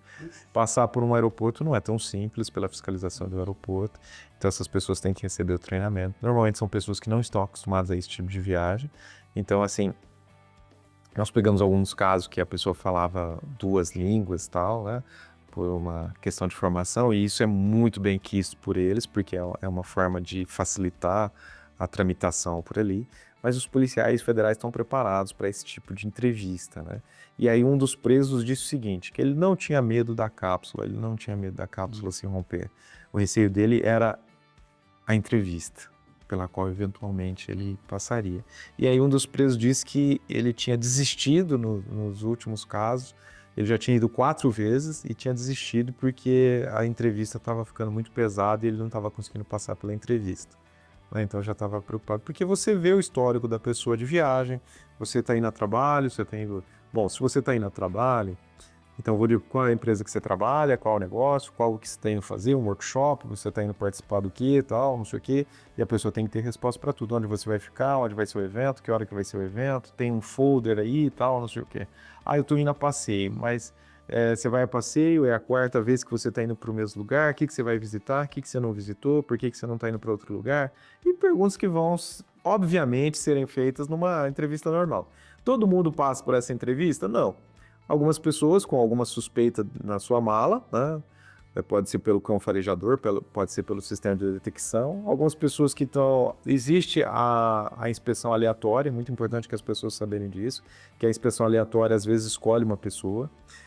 Não tem nada a ver com sexo, raça, nada disso, é numérica, pim, acende, essa pessoa tem que passar pela inspeção para o sistema ficar funcionando, né? Senão o servidor fica ali e ele fala, não passou ninguém suspeito hoje. Não, então o sistema obriga as pessoas a passarem por uma fiscalização aleatoriamente.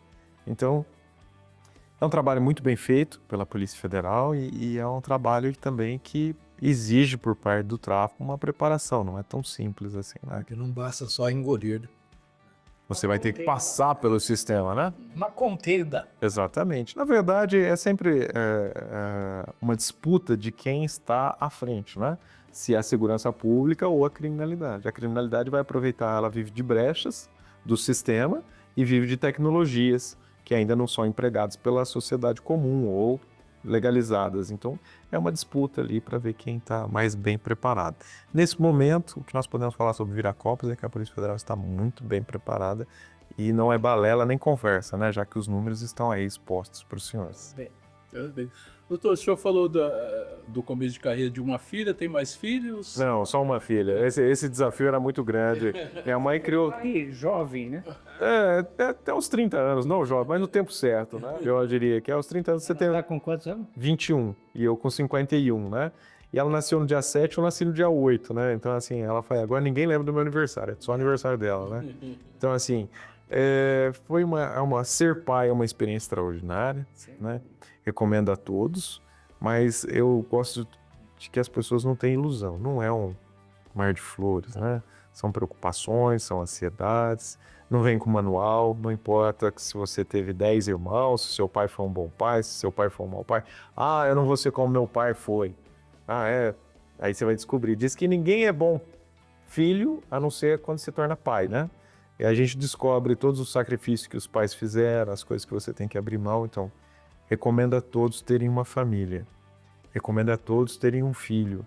Mas não é aquilo que está no comercial do sabonete, do shampoo, não é verdade? Do carro, nas propagandas em geral. É árduo, porém extremamente recompensador. Mas pela minha coragem, eu medi ali o corajômetro, só um. Que profissão que ela vai ter? Ela sempre falou que queria ser delegada. Pai, eu vou ser delegado. Eu falei, de jeito nenhum. Não, filho. Um já tá bom na família, né? E é importante que os filhos sigam outros caminhos para não ficarem marcados pela comparação, marcados pela referência, né? Então, ela seguiu pela psicologia, faz psicologia na Universidade Federal. E eu falo, filha, melhor, porque no futuro, com a tecnologia, você vai ver que o crime vai ficar cada vez mais difícil. Vai ter menos criminosos, mas vai ter muito louco. Então você escolheu a profissão certa. Hã? Não é verdade? Eu penso, eu tenho um outro pensamento. Eu acho que quando o filho escolhe ser a profissão do pai ou da mãe, é porque deu certo. Porque o pai é um exemplo, a mãe é um exemplo. A profissão do pai é um exemplo, a mãe é um exemplo. Eu não tenho nenhum filho jornalista. Apesar dos 5, 6 que você tem ou não? Agora, então, eu sei do seu apreço pela leitura e pela escrita, mas sei também do seu apreço pela música. Sim. Queria que falasse dos seus hobbies. Olha, eu gosto muito de música, não tenho talento nenhum pra música. Não tenho, absolutamente não tenho. Mas é uma coisa, a música é uma coisa que me acalma, a música é extraordinária, né, para todos os fins. E eu digo o seguinte, que uma criança deve ter 3 atividades, né?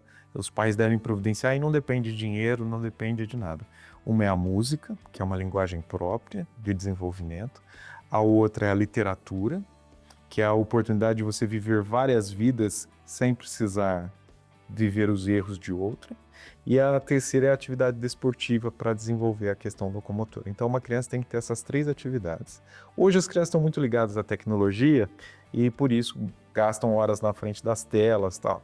Ok, é um novo mundo, é um momento próprio e típico da sociedade, mas os pais devem incentivar muito essas outras atividades, que é a leitura, que vai desenvolver a abstração, a capacidade emocional por meio da vivência, que é diferente de assistir um filme. O livro é um filme só seu. Não importa quantas milhares de pessoas leram aquele livro.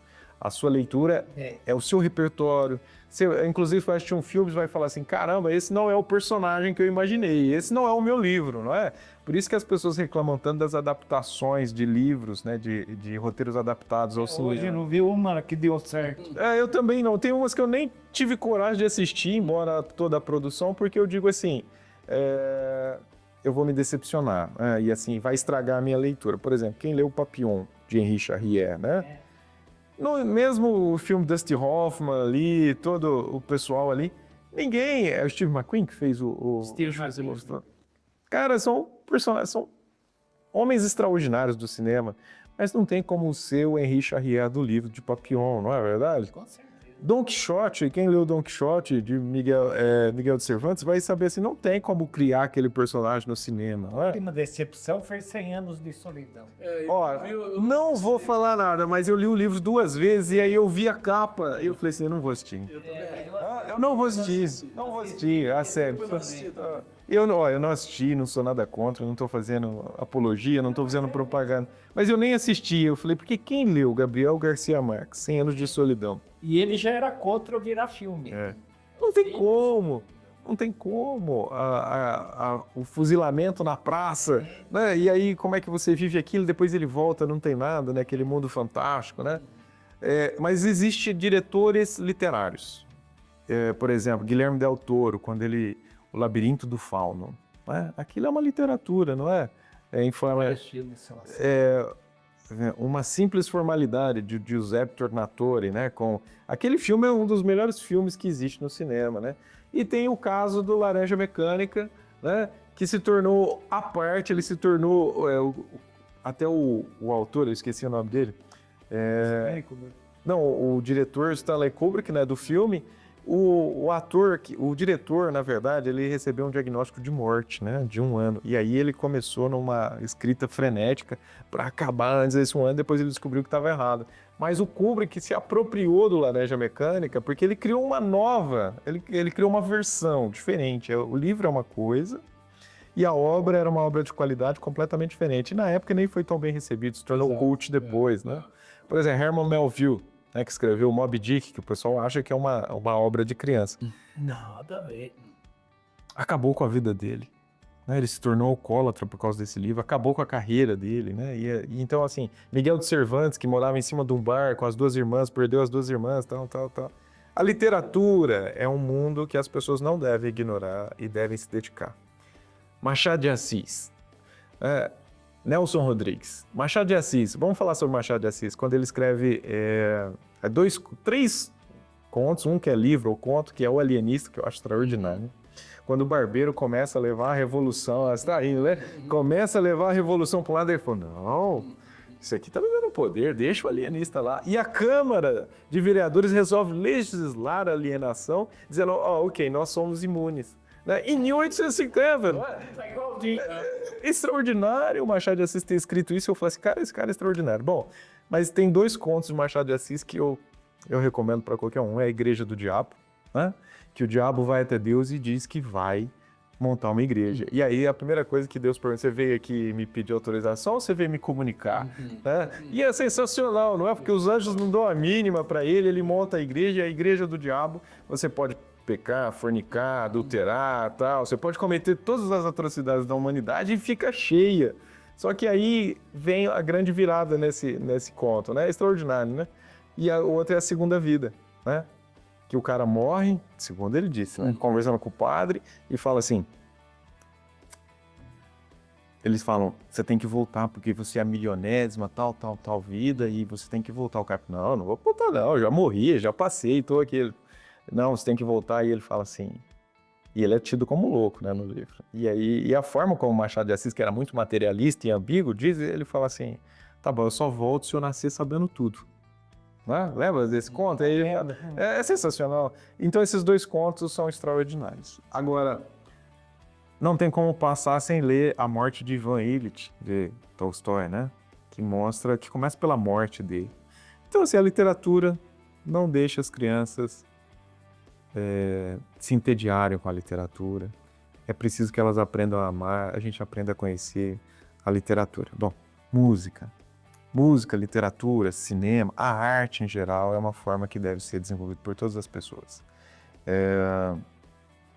É preciso enriquecer o ser humano. Hoje nós temos muita informação, mas nós temos pouca formação, né?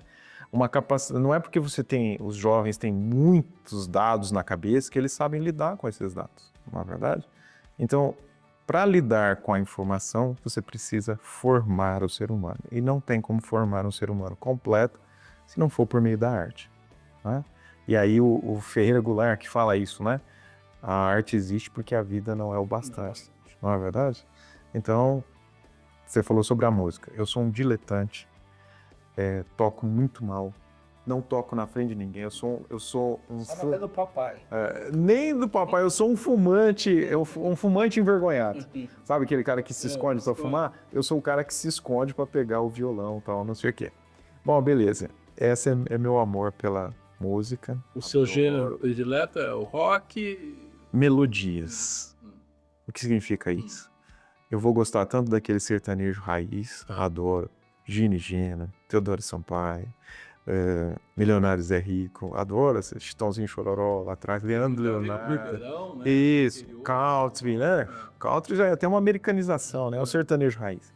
Mas você também, quando você vê a melodia de Belchior, quando você vê Ney Matogrosso, Bloco na Rua, né? Quero botar no Bloco na Rua. Até o show dele, acho que chama Bloco na Rua, o novo show que ele tá fazendo. Quando você vê esses artistas, né, extraordinários, também Gil, Caetano, da MPB, que foram construtores, mas também você vê ali os anos 80, Legião Urbana, o Traje a Rigor. Eu acho aqueles caras do Traje a Rigor, uns caras sensacionais. Eles conseguiam fazer humor, e humor com rock vivo, né? Aí tinha o Capital Inicial, assim por diante. Hoje nós temos também muitos músicos extraordinários, né? Então, assim, a música, para mim, ela não depende do cantor nem do gênero, ela depende da qualidade, né? E hoje, com os algoritmos, você acaba até ficando... O Spotify já sabe. Eu cheguei a ficar entre 1%, o 1% que mais ouve música na humanidade, porque eu acordo, já ligo a música e vai até a hora de dormir. Em alguns artistas, eu sou o 0,01% que mais ouviu o artista tal, entende? Então, assim, é extraordinária a música. Literatura e cinema nem se fala. Aí o cinema é quando você une a narrativa com a música, né? Aí não tem jeito. quando você vê 1975, Tubarão, até o Steven Spielberg fala isso, assista sem o som. Sem o som. Aí você assiste aquele filminho chato pra caramba, aí você põe o som. Você tem medo até da água, né? Não é verdade? Da água já te dá medo, né? Eu fiquei muito tempo sem ir, olhava pro mar assim, falava, mas traz isso não, né? Então, assim, Você assistiu o filme Além da Linha Vermelha? Além da Linha Vermelha, não. Esse Maduck. Não, esse não. Então assista, porque é um filme com pensamento literato total. O Sétimo Selo, Também. Bergman, nossa. O cara joga, o rei joga xadrez com a morte, né? Então, assim, pô, isso é extraordinário, né? E assim, a gente vai perder tempo pra quê na vida se tem tantas coisas extraordinárias para serem feitas, na verdade? Aí você perguntou, mas você pensa em aposentar? Eu falo, rapaz, mas tem tanta coisa que eu preciso fazer ainda que o trabalho não tá deixando. Inclusive escrever meus livros, né? Quando escrever, venha lançar aqui no livro, não, o jornal. Vai ser um prazer, né? Eu tenho meu livro Arco de Fogo, você já leu, Barques? Não leu? Não, você não leu? Leu. Então eu vou mandar um exemplar para cada um de vocês, autografado, hein? Para vocês poderem ler. Só para não perder a oportunidade, doutor, a inteligência artificial está penetrando em todas as áreas aí de conhecimento. Na questão do trabalho da polícia, eu acho que é uma ferramenta que vai ser importante para as investigações, para alguma atividade? Eu estava assistindo um programa do Yuval, uma entrevista, né, por um canal de assinantes, do Yuval Noah, né, que é um israelense, ele escreveu Homo Deus, Homo Sapiens, Nexus, 21 questões para o século XXI, livros extraordinários, bem... Mas ele discutia sobre a inteligência artificial, né, e ele dizia que a primeira vez que nós tínhamos uma criação que ela não dependia do ser humano, né, então... Ele dizia, comparava a uma questão até alienígena. Sim, a inteligência artificial influenciará na vida de todas as pessoas, não é uma questão que nós devamos ignorar, né? E é importante que nós saibamos qual a influência dela sobre a nossa vida, mas como ferramenta, ela já é utilizada na Polícia Federal. Utilizada em todos os sentidos, agilizando processos, leitura de documentos, realização de cruzamento de dados. Nós já usávamos há algum tempo o Business Intelligence, né, como uma forma de catalogação de dados. A Polícia Federal usa o ClickSense e tal. E agora nós temos a inteligência artificial na análise de documentos também. Isso diminui vertiginosamente o gasto de pessoas, mas ela continua sendo usada como uma ferramenta.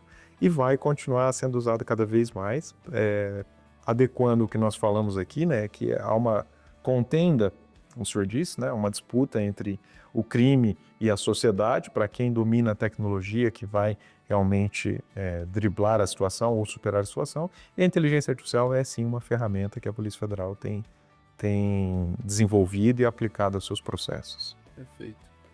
Senhores, olha, a conversa não foi melhor porque não tinha uma cervejinha e um petisco. Saiu da... Raiz Col. Senhor Ítalo, muito obrigado, viu? A equipe que a Polícia Federal tem trabalhado e montado e colocado à disposição da sociedade, nós somos poucos, mas são pessoas de altíssima qualidade. Olha, sendo a sua exposição, meus parabéns. Obrigado. Eu agradeço, mas eu sou só um representante, é importante que saibam disso, viu? Bem. Doutor, muito obrigado, viu, pela Eu que agradeço a sua visita, pelo papo. Boa sorte, nunca é demais desejar boa sorte Sim. na nova etapa e que o jornal continua à disposição da equipe que ficará e eventualmente dessas conexões que a vida às vezes cria, né? Mesmo estando em outro estado, o jornal fica de portas abertas. Né? Quando contribui aí com artigos, o senhor tem capacidade para isso? Eu tenho muitas coisas para escrever, né? Mas como eu estava como chefe da Polícia Federal aqui, eu sempre me mantive só no factual das coisas, né? Agora, a gente pode manter esses laços com a cidade através de artigos. Sim, vai ser um momento, ao mesmo tempo que é um momento de alegria, né? De progresso, tal, na carreira, de novos desafios, é um momento de luto também, né? Você cria amor, não existe nada que você possa produzir sem amor. Sem amor você não produz nada. Então você tem que ter amor à profissão, amor aos amigos, amor ao local, aquilo que vai falar assim, pô, já estou trabalhando há 12 horas aqui, eu devia estar em casa. Não, esse pensamento não vem, né? Porque você tem amor no que você faz. Então, no momento em que houve o convite, que havia toda uma consideração, eu já estava quase dizendo não, né? Mas a razão diz, olha, Edson, chegou o momento, tem que ir. A outra, você está impedindo que a equipe cresça, né? A equipe tem que ocupar o espaço. Então, assim, vamos dar oportunidade para as pessoas e vamos embora. Sabe o que vai te motivar muito? Quando você pensar, quando você saiu de Ribeirão Preto e falou, pô, vou chegar em Campinas, não quero ir para lá. Isso, mas isso foi, ô Vargas, isso foi uma das questões colocadas, né? Existe um grande privilégio no decorrer dos anos, que o pessoal chama de envelhecimento. Eu falo, envelhecer é um privilégio, né? Principalmente porque a molecada anda se matando aí no meio do caminho. O contrário não é boa. Exatamente. A outra opção é bem ruim, né? Morrer jovem, né? E Duas Caras ali no Batman, ele fala uma coisa interessante. Ele fala assim, ó, ou você morre jovem como herói, ou vive o suficiente para se tornar vilão, né? E essa frase dele no cinema, na arte, na vida, é muito sensacional. Então, assim, quando eu saí de Ribeirão Preto, eu vim com esse sentimento negativo e tal. E hoje, já com mais idade, mais experiência, né, com essa mudança, você já fala assim, não, espera. Nós temos que ter maturidade para saber que mudar é bom. E aí eu falo, tudo que está parado é morto. O universo não mantém nada em movimento que não seja necessário. E tudo aquilo que está parado morre. Né? Seja um músculo, seja qualquer coisa, o cérebro, tudo para. E a vida é movimento. Por exemplo, água parada não é bom, mas água em movimento, o rio, é excelente, não é verdade? Então a gente tem que estar em movimento até o último dia de vida, seja qual for. Quando eu chego lá e vejo meu pai, que eu estava tentando me aprofundar nas escalas, na guitarra, eu falei, caramba, eu tô com 50 anos, o que eu vou fazer? Vou montar uma banda de rock? Não, vou perder tempo. Aí eu chego lá, meu pai, 83 anos, aprendendo acordeon. Eu falo assim, não, é eu que tô errado mesmo. Minha mãe abrindo um negócio aos 70 anos, abrindo um brechó. Eu falo assim, não, eu acho que eu tenho que honrar as lições, né? Não é verdade? Vejo o Vargas saiu da Record, falei, cadê o Vargas? Aí eu vi assim, Vargas, será que tem algum outro Vargas aqui? Não, Vargas filho, será que é filho do Vargas? Aí o Vargas me falou que nenhum filho seguiu o jornalismo, pelas condições que ele colocou. Falando nisso, tá gostando, Bar? Eu nasci no jornal impresso, né? E jornal impresso, eu nasci aí. Então, Não sabe. nossa, isso aqui é algo de... Nossa. É claro que é pela minha geração, mas jornal impresso e rádio, pra mim, Nossa. é extraordinário. Eu fiz isso. Eu também fiz esse. Nossa, né? Então nós somos esse é o nosso berço. O jornalismo impresso é o nosso berço. Então, nossa, isso. Minha alegria era ver a capa do jornal. Eu falei, caramba, mas eu nunca vi a Polícia Federal na capa, até que um dia veio o Correio Popular. Eu falei, finalmente eu ganhei a capa do Correio Popular. Não é? Aí foi bom ter Por justiça. Por justiça. Tá, e aí o outro incentivo eu já falei. Sequência de camarão shopping na Lagoa da Conceição. Eu vou mandar a foto pra você. Compensador. Nesta edição, conversamos com o delegado-chefe da Delegacia da Polícia Federal em Campinas, Edson Geraldo de Souza, que bateu esse papo tão interessante, falou tanto sobre o trabalho da Polícia Federal e, é claro, tudo que vai ser feito ainda e tudo que está sendo feito.